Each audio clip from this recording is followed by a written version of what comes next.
속보, 손흥민 10에서 10클럽 평점 9.38 MVP. BBC, 소니가 마지막 경기까지 이렇게 한다고? 셰필드 원정 경기 손흥민 예상 못한 한 동작 EPL 해설 경악한 이유 디귿. 토트넘 핫스퍼에 진출한 손흥민이 부진과 맹활약을 반복하자 국내 축구팬이 그에게 붙였던 별명이다. 물론 2020년대 프리미어리그에 입문한 팬들에게는 들어본 적도 없는 별명일 것이다. 그만큼 손흥민은 그만큼 꾸준한 활약을 이어오고 있다. 이번 시즌을 앞두고 토트넘에는 부정적인 시각이 쏟아졌다. 무려 10년 이상 토트넘의 득점을 책임지던 해리 케인이 떠나갔기 때문이다. 새 주장 손흥민이 케인의 빈자리를 메울 수 있을지를 시작으로 팀의 근본을 팔았다. 골은 누가 넣냐? 는 등 토트넘을 부정적으로 보는 시선이 많았다. 물론 부정적인 이야기가 많았지만 손흥민의 최전방 공격수 전환은 나름 가치가 있었다. 이번 시즌 초만 해도 그는 최전방에서 해트트릭을 꽂는 등 새로운 자리에서 뛰어난 활약을 펼쳤다.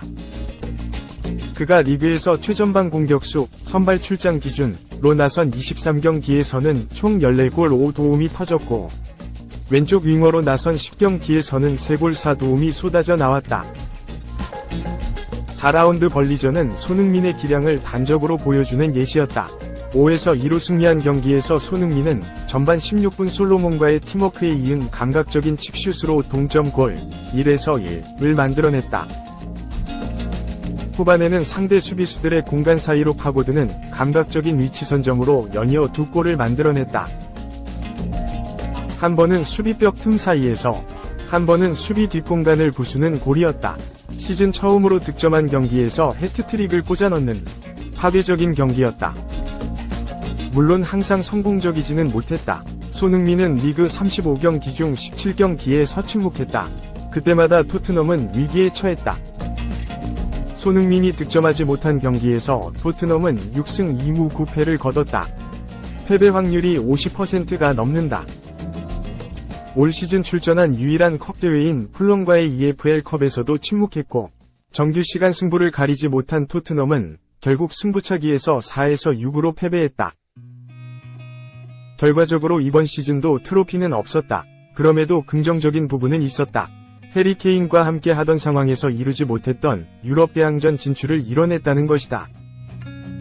지난 시즌 8위로 급격하게 내려앉았던 토트넘은 이번 시즌 4위 경쟁팀으로 거듭났다. 시즌 막바지 연패로 끝내 4위 등극은 실패했으나 뉴캐슬, 아스톤 빌라 등 유럽 대항전 복귀라는 성과를 기록한 점은 눈부셨다. 가장 큰 성과는 팀의 부진과는 상관없이 일정한 성과를 만들어내는 꾸준한 선수가 됐다는 점이다. 손흥민은 이번 시즌 마지막 경기에서 도움 하나를 추가하며 기업 후 10번째 도움, 17골을 만들어내며 10에서 10클럽에 가입했다. 이는 역대 세 번째 기록으로 지난 2019-20, 2020-21 시즌에 이은 세 번째 기록이다. 해당 시즌에는 해리 케인이라는 걸출한 득점자가 있었으나 이번 시즌에는 사실상 모든 견제를 집중적으로 받는 가운데서 이뤄낸 쾌거다. 9시즌 중 8시즌 연속으로 이 자릿수 득점을 이어온 것, 그리고 리그에서 120번째 득점을 기록한 것 또한 눈부신 성과다. 이번 시즌의 결과로 손흥민은 리버풀 최고의 선수 중 한 명인 스티븐 제라드와 역대 득점 순위 공동 22위에 오르게 됐다. 물론 이 같은 기록에도 토트넘의 전망은 밝지 않다. 정통 공격수의 확보, 수비진의 충원 등 손흥민 능력밖에 불안 요소들이 많다. 그럼에도 손흥민은 토트넘의 레전드를 넘어 유럽의 정상으로 남기에 충분한 활약을 펼치고 있다. 감독이 4번 이상 바뀌는 과정 속에서도 꾸준한 득점을 이어오고 있으며 사생활에서의 문제, 경기 외적 문제 등 단 하나의 논란거리 없는 깨끗한 시즌을 이어오고 있다. 기복이라는 과거의 별명을 완전히 벗어던진 손흥민. 이제 그에게 남은 것은 구단의 무반 역사 종결 뿐이다. 2. 떠먹여줬는데 뱉었다. 손흥민 10에서 10 위험했던 이유. 혼자 마이너스 6.4골 오른쪽 화살표 PL, 최악 결정력, 베스트 11. 혼자서 6골을 넘게 날렸다. 브레넌 존슨, 23. 토트넘 호스퍼, 이 프리미어리그에서 득점 기회를 가장 많이 날린 베스트 11에 이름을 올렸다. 축구 통계 매체 후스코워드.com은 24일 한국 시간 2023에서 2024 시즌 PL에서 기대 득점에 비해 실제 득점이 가장 적은 11명으로 팀을 꾸려 공개했다. 기대 득점과 실제 득점의 차이가 가장 큰 선수는 다르윈 누니에스, 리버풀였다. 그는 XG값이 18골에 달했지만 실제 득점은 11골로 7골이나 부족했다. 2위는 마이너스 6.7골을 기록한 도미닉 칼버트-루인, 에버튼이었다. 3위가 존슨이었다. 존슨의 XG값은 11.4골이었으나 실제 득점은 5골밖에 되지 않았다. 단순 수치로만 보면 누니에스나 칼버트-루인보다 낫지만 비율로 따져보면 존슨이 기회를 더 많이 놓쳤다. 11.4골 중 6.4골을 날렸으니 통계 모델보다 56%를 못 넣은 셈이다.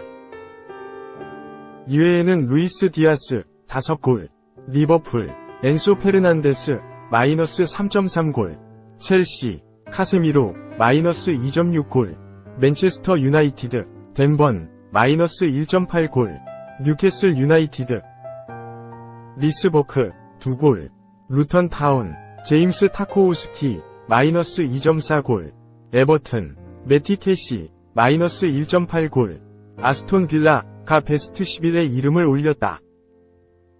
존슨은 지난해 여름 토트넘에 합류한 웨일스 국가대표 윙어다. 그는 빠른 발을 활용한 측면 돌파로 기대를 모았지만 아쉬운 결정력으로 기회를 무산시키는 장면이 많았다. 그럼에도 리그 5골 10도움을 기록하며 손흥민 17골 10도움과 함께 토트넘 내 최다 도움 공동 1위에 올랐다. 다만 존슨은 손흥민이 건넨 패스를 날려버리는 경우가 적지 않았다. 그는 37라운드 벌리전에서도 손흥민의 완벽한 패스를 놓치며 경기를 어렵게 풀어나갔고 셰필드 유나이티드와 최종전에서도 손흥민의 감각적인 패스를 잘못 차며 머리를 감싸 쥐었다. 두 장면 모두 BBC가 손흥민이 존슨에게 골을 떠먹여줬지만 왜인지 공은 옆으로 빗나갔다 라고 경악할 정도였다.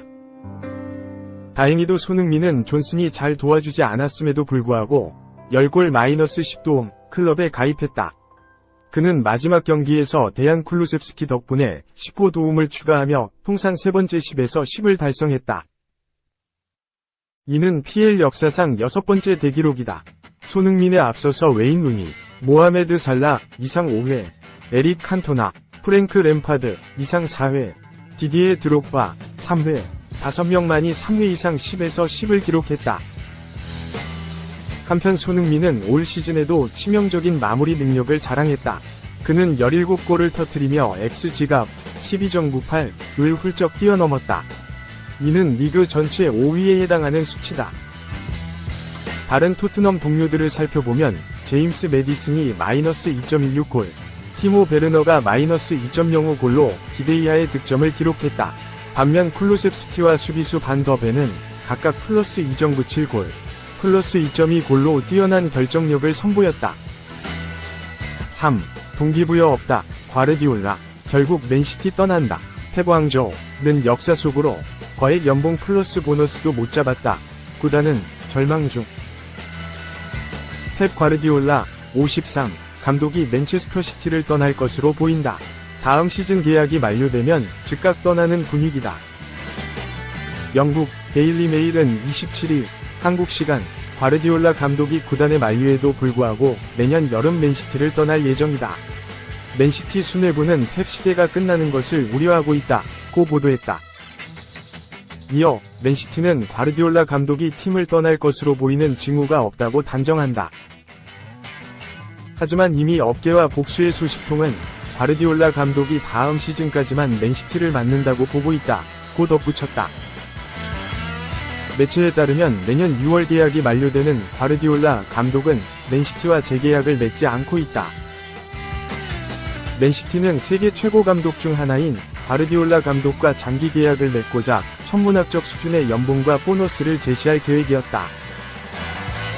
오랫동안 맨체스터 유나이티드를 이끌었던 알렉스 퍼거슨 감독처럼 과르디올라 감독이 오랫동안 팀을 이끌어주길 바란다. 퍼거슨 감독은 1986년부터 2013년까지 무려 27년 동안 맨유를 이끈 바 있다. 하지만 과르디올라 감독은 이미 이별로 마음이 기운 듯하다. 재계약을 맺지 않고 다음 시즌이 끝나면 맨시티를 떠날 것으로 보인다. 매체는 과르디올라 감독의 최근 인터뷰를 봐도 맨시티에서 동기부여를 찾기란 힘들다. 그는 새로운 도전에 나설 것이다 라고 예상했다. 과르디올라 감독은 지난 21리그 최종전에서 웨스트햄을 3에서 1로 꺾고 우승을 확정한 뒤 맨시티와 이별을 암시하는 듯한 인터뷰로 관심을 모았다. 영국 가디언에 따르면 과르디올라 감독은 경기 후 작년 이스탄불에서 경기가 끝난 뒤 난 이제 끝났다. 남은 것은 아무것도 없다고 생각한 적이 있다 고 털어놨다. 이어 하지만 계약은 남아있었고 아무리 이루지 못한 EPL 4연패를 한번 해보자 는 생각이 들었다. 리어 이제 다 끝났다는 생각이 다시 든다. 다음 단계는 무엇일까? 라고 의미심장하게 이야기했다. 우승 청부사 과르디올라 감독은 2016년 맨시티에 부임한 이후 획득한 우승 트로피는 무려 17개에 이른다. 7시즌을 지휘하며 6번이나 정상에 섰다. 2018-19 시즌엔 EPL, 잉글랜드 축구협회 컵, 리그컵을 우승으로 이끌었다. 지난 시즌엔 튀르키예 이스탄불에서 인터밀란을 꺾고 마지막 대업인 유럽 축구연맹 챔피언스리그 우승 트로피를 들어 올리며 트래블을 이뤘다. 그야말로 감독으로서 이룰 수 있는 건 모두 이룬 과르디올라 감독이다.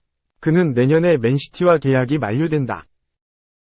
과르디올라 감독은 모든 것이 끝나면 동기를 찾기 어렵다. 지금은 내게 동기부여가 무엇인지 정확히 모르겠다 고 말했다. 리그 4연패 비결을 묻자 한 경기 최선을 다할 뿐이다 라며 11월이나 12월부터 조급하게 우승을 생각하지 않는다. 그저 다음 경기에 집중한다 고 말했다. 맨시티와 마지막 경기까지 우승 경쟁을 펼친 아스널을 향해 그들에게도 축하를 전하고 싶다 고 말했다. 이어 과거 리버풀과 경쟁하며 승점 1점 차로 우승할 때가 많았고 힘들었다. 지난 시즌 리버풀이 우리를 벼랑 끝으로 내몰았다면 올 시즌엔 아스널이었다. 앞으로도 아스널과 경쟁할 것 같다. 그들은 엄청난 재능을 가진 젊은 감독인 아르테타를 보유했고 우리에게 경고 메시지를 보냈다 고 말했다.